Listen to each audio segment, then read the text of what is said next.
Am I so out of touch? What if I said yes? What is up, space pirates? This is your Admiral, the tantalizingly taboo Dr. Disaster.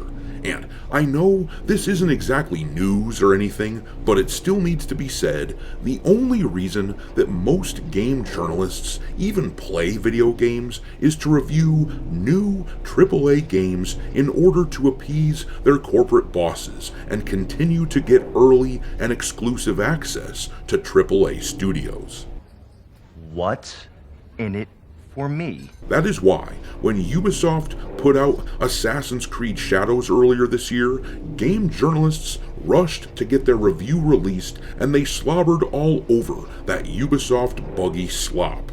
On Metacritic, 98 professional reviewers played the game, and they gave it an 81 out of 100, even though the user score is a paltry 6.2 out of 10. And here's what happened with Dragon Age the Veilguard. 73 reviewers played that game, and they gave it an even higher score, an 82 out of 100, which was really at odds with what gamers think of the game, seeing as how the user score is a 3.9 out of 10. It seems pretty apparent that when a game journalist sees a corporate butt, they always have this same reaction.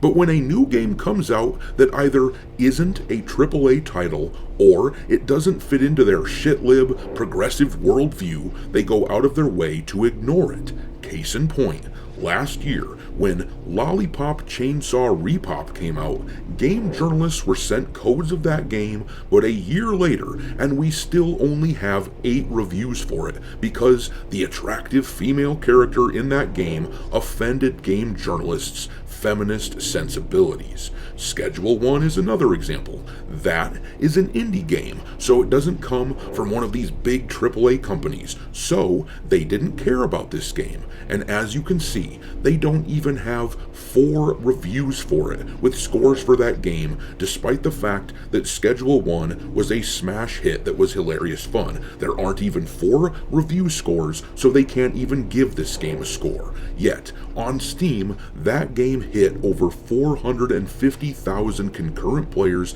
at its peak, and VG Analytics estimates that Schedule 1 has sold over 7 million copies. When it comes to games that don't help their career or push their narrative, though, this is the game journalist reaction.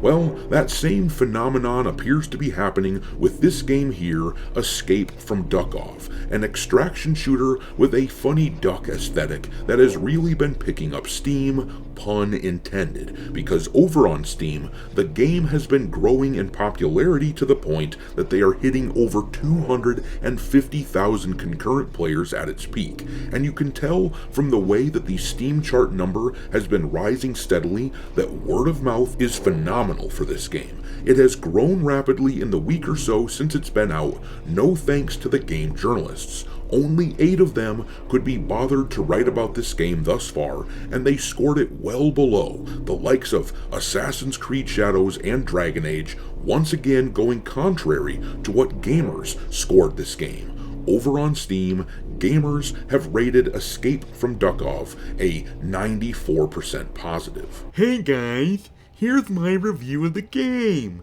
It wasn't made by Ubisoft or BioWare, so it's not very good. You don't know what you're talking about, do you?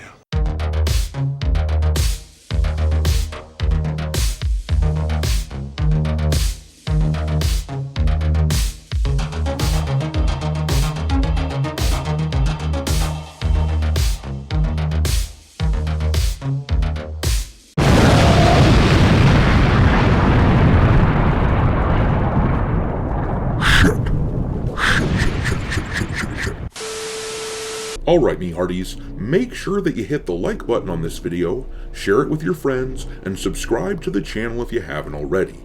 I've had a lot of people tell me that they have been unwillingly unsubscribed to the channel, so make sure you check on that, and also, give me a follow over on X, where my handle is Dr. Disaster 1. And if you feel like supporting the channel and helping keep the lights on, consider becoming a member for as little as $5 per month. But alright, let's take a peek at what's going on with this Escape from Duckov game. So, of the 8 reviews for this game on Metacritic, 3 of them were fairly negative, and all 3 of these came out right when Duckov was released on October 16th. Let's read what they had to say. Destructoid gave it a 70 of 100, writing, "As weird as it is unique, Escape from Duckov offers a new take on the extraction shooter formula. However, the grind and tedium can quickly kill the fun, severely diminishing an otherwise cool experience."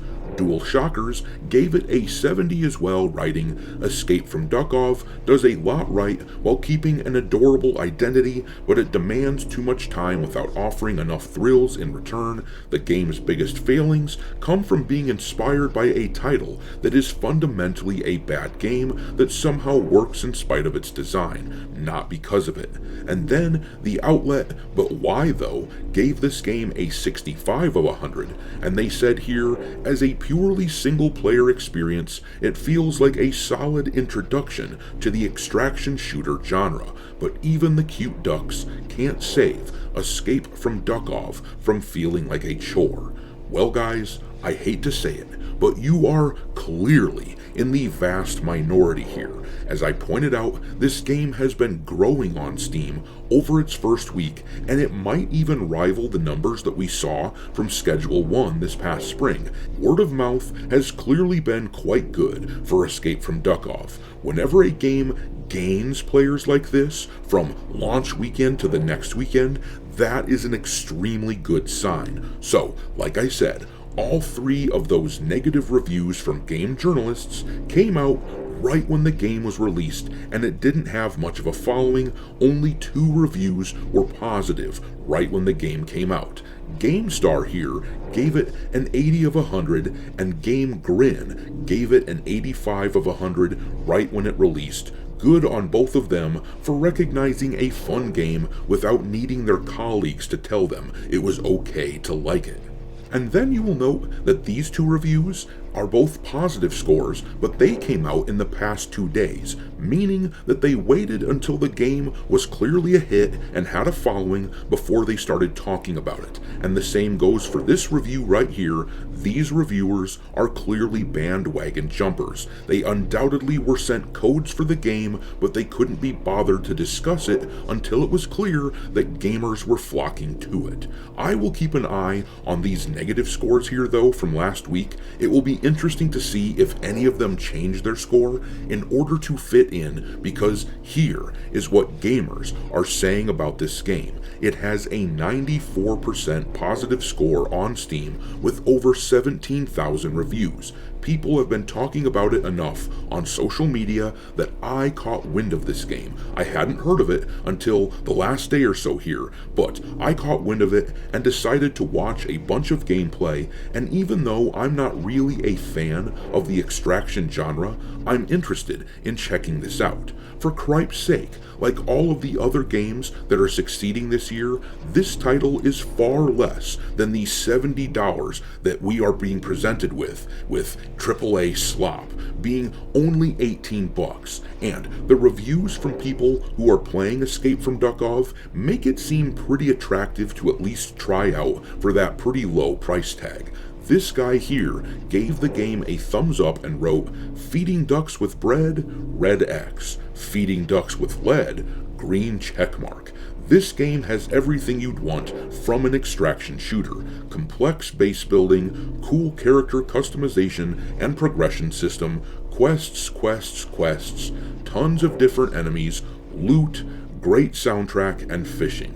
And then this fella has a pretty solid review. He said, "Escape from Duckov is really silly at first glance, but this is an extremely competent PvE game that absolutely nails progression. The developer has played Tarkov and really knows what makes the amazing parts of Tarkov feel so good. You'll progress through this game collecting loot, upgrading your hideout and enhancing your character as you equip stronger armor and weapons. This allows you to traverse deeper into the maps for even better loot. This game nails progression more than anything. Upgrade your hideout, then upgrade those modules, upgrade every aspect of your character from your carry weight to your needs of food and water, and even gun statistics like recoil and reload speed. You'll use a huge variety of items to contribute to all of these upgrades, and it really rewards your hoarding and filling up your stash. The quests aren't particularly interesting, but that's not why we're here. Just like Tarkov, the quests are a means to experience and rewards. I love how the developer takes a tongue-in-cheek approach to quests and often recognizes notorious Tarkov quests. Clearing enemies and looting them feels fantastic. Some enemies can be quite hard, so it feels great to equip some really good gear and ammo to take them down. There are harder common enemies and even named AI that will absolutely tear you up if you're not ready. The cute aesthetic is funny at first, but you'll quickly look past it as you get sucked into looting, taking down enemies, and of course, upgrading every aspect of your hideout.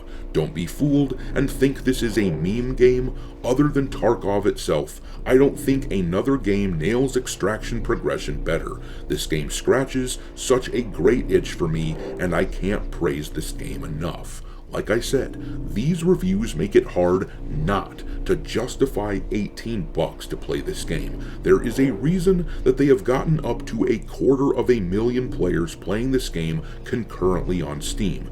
Meanwhile, take a look at the games that were being shilled by these game journalists. Assassin's Creed Shadows didn't even hit 65,000 concurrent players. Dragon Age the Veilguard didn't do much better, failing to hit 90,000. Granted, Escape from Duckov is much cheaper than those other two, but that is kind of the point.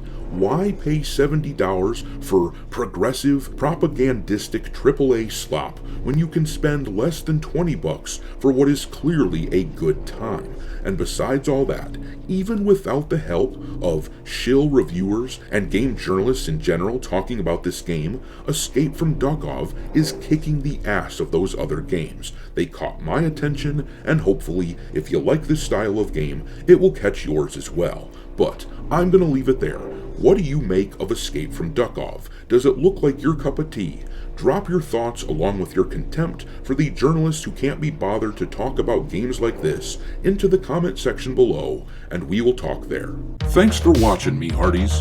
If you haven't already, your Admiral is inviting you to subscribe to the channel and become a part of the crew. Life as a space pirate may not be glamorous, but there's always plenty of booty.